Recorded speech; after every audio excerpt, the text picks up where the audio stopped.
Hey, this is Kate from Daisy Nails, creating fun, funky and fabulous nails in the comfort of your home. It's Halloween and I think I've just eaten far too much chocolate and I'm feeling like I'm choking on a bit of chocolate. Right, so I did a reverse French with the Nine Nails Acrygel. I generally do extensions using paper forms. I've also trained to do it using tips as well. I just prefer paper forms because you can make them more sort of to fit the nail that you're doing. So yeah, we'll fold them over. This is all sped up twice speed, so I'm gonna have to talk twice speed. Yes, you fold them over, make sure you pinch them at the tip so it's halfway, and then really sort of pinch them all the way up so you get a really good C curve. Now with the Acrygel, I have a feeling you don't need to use the primer. That's what I've heard anyway. And when I looked at the instructions, it doesn't say to use the primer. Having said that, I do use the primer. It doesn't hurt if I don't use it. It doesn't matter if I do use it. It doesn't matter. But I do, just to be doubly sure. You know, if I'm doing nails on somebody else, I want to make sure that they're going to last as long as possible. Excuse me, this chocolate has really affected me. Right, yeah, so I did the dehydrator, then the primer, then I went in with the base coat. So to do a reverse French, it's called a reverse French because in the olden days, to do a French extension, you would create the white tip first and then go back to do the sort of plated the nail and the apex afterwards.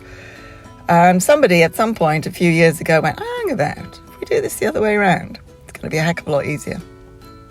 I did put too much Acrygel on my brush, so I did end up removing some of it. There we go. What a waste. You know me, I don't like to make waste.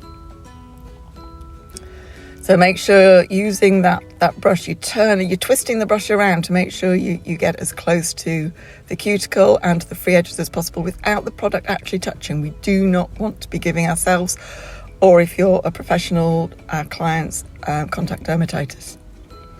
But partly with our clients, we don't want to lose clients. If you can't have the nails done, they're not going to come to you.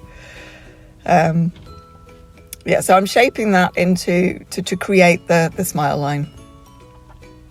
Excuse me if I'm sounding a bit funny. I do seem to have had a strange reaction. What was it? I had a Cadbury finger of fudge, or a very small one from one of those boxes of Heroes. It just really seems to have got the back of my throat. Okay, so we're still patting and trying to get that to the shape I want it to be, and then into the lamp. So that first one was, what's it called, that one? Sparkle something, or Sweetheart, it's Sweetheart. Okay, so I'm now going to do the index finger, again with the Sweetheart, and I've got an appropriate amount out this time. So you want to build this up quite relatively high, because with the reverse French, a big part of that is filing it down to reveal the smile line. It really is one of those trust the process kind of things. I love that moment when you get the file over it and it just, this perfect smile line just appears. So shaping that into the shape I want it at the end. Of course, you can do that. You could do it pointed, you could do it square, you could do whatever you want. Make that French whatever shape you want it. Do it zigzags if you're really feeling that way out. I just did a gentle curve on mine. Nice quick one. And once you finish faffing with that, making sure you've got the apex, etc., pop it in the lamp for 60 seconds and wipe off the inhibition layer, because then you are going to file that shape to make it precise. You really want it clean and precise as possible.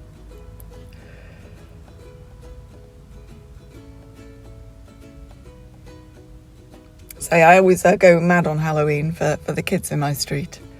I always buy far too many sweets and always have the pumpkins that I showed on Instagram and on Facebook. I think recently the pumpkins that youngest child and myself did. Youngest child is 15. And then the 15-year-old and the 17-year-old sort of love the excitement of the kids coming and knocking on the door and stuff. They hide because they won't answer the door. But I wasn't able to stay for too long. Excuse me. because the eldest has come to a Halloween party. So I've just dropped them off and I'm just going to do the voiceover. I'm sitting in the car park. Right, so the tips, I use the Nyo Nails Marshmallow. So it's not a bright white, it's a softer white, which I think is more like a natural tip. And some people like to go for the real contrast of the brighter white. Personally, I prefer the more subtle. Although sometimes I go for a really bright colour as well. I once did rainbow in, I think it was the MacArt polygels. They've got a set that you can buy that's all the rainbow, and I did do that once, which was fun. Right, so you're just going to pat this down. Make your tip shape. Make sure you've got it matching up to the side walls of, like the first bit you did. In my case, it was a sweetheart. And your tips as long as you want it to be. But this, you know, some people I'm sure are capable of doing this without the filing afterwards, but I do like the filing part. That reveal, oh, it's so satisfying. Patty, patty, patty, patty, patty, patty, patty, patty. Shaping. When you're using the Acrygel or Polygel, if it's a different brand, use the isopropyl alcohol. I mean, it usually comes with a slip solution. I've always just used the isopropyl alcohol, which the slip solution is mostly made of. All right, so I use my file. So I'm filing the shape over the top, making sure I'm getting gently into those side walls, gently down into the cuticle without damaging the skin itself, just onto the nail. Sort of going down the sides, making sure I keep that apex. And making sure it tapers down to the tip.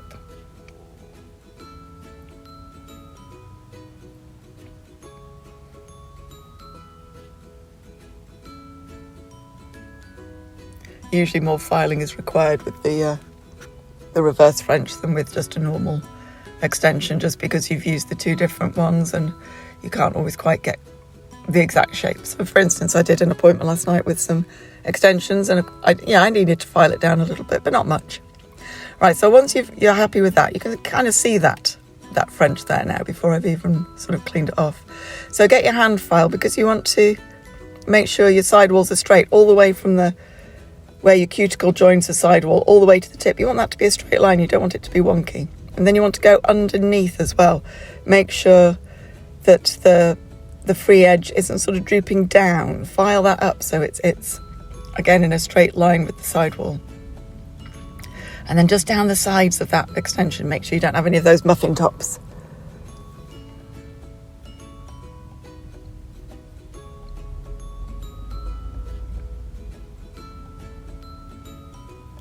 And then go around the end, make sure that your tip is the shape you want it to be. Like I said, I was just doing a gentle rounded shape on these ones.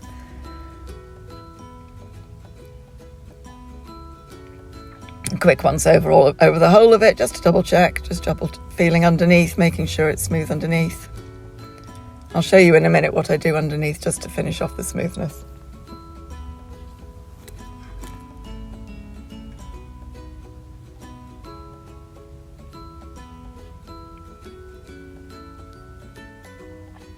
I may possibly have left a bit too much of the filing on this. I did quite a lot of it out. It just goes to show that quite a lot of the creation of the extension is the filing.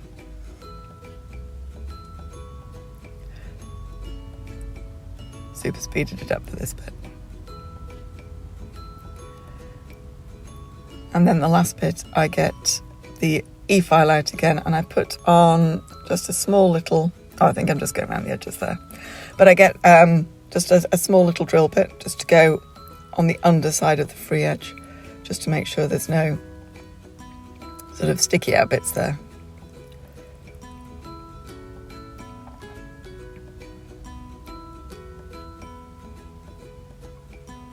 So what did you do for Halloween? Do you have any kids? Did you go out trick-or-treating? Did you answer the door? Did you decorate? Did you dress up? Or did you switch the lights off, stay quiet and pretend you weren't home? Or something completely different. There we go. So this is where I'm just going underneath, making sure that it's all smooth underneath as well.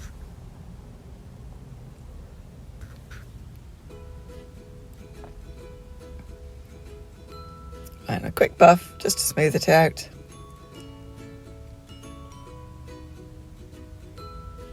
So that top coat will go on it smoothly. And wipe it off with the isopropyl alcohol. Just get rid of all of those bits of dust. You don't want those bits of dust catching in your top coat. For 2 reasons. One, you won't get such a nice finish, and 2, you'll end up with it in your bottle and you don't want that.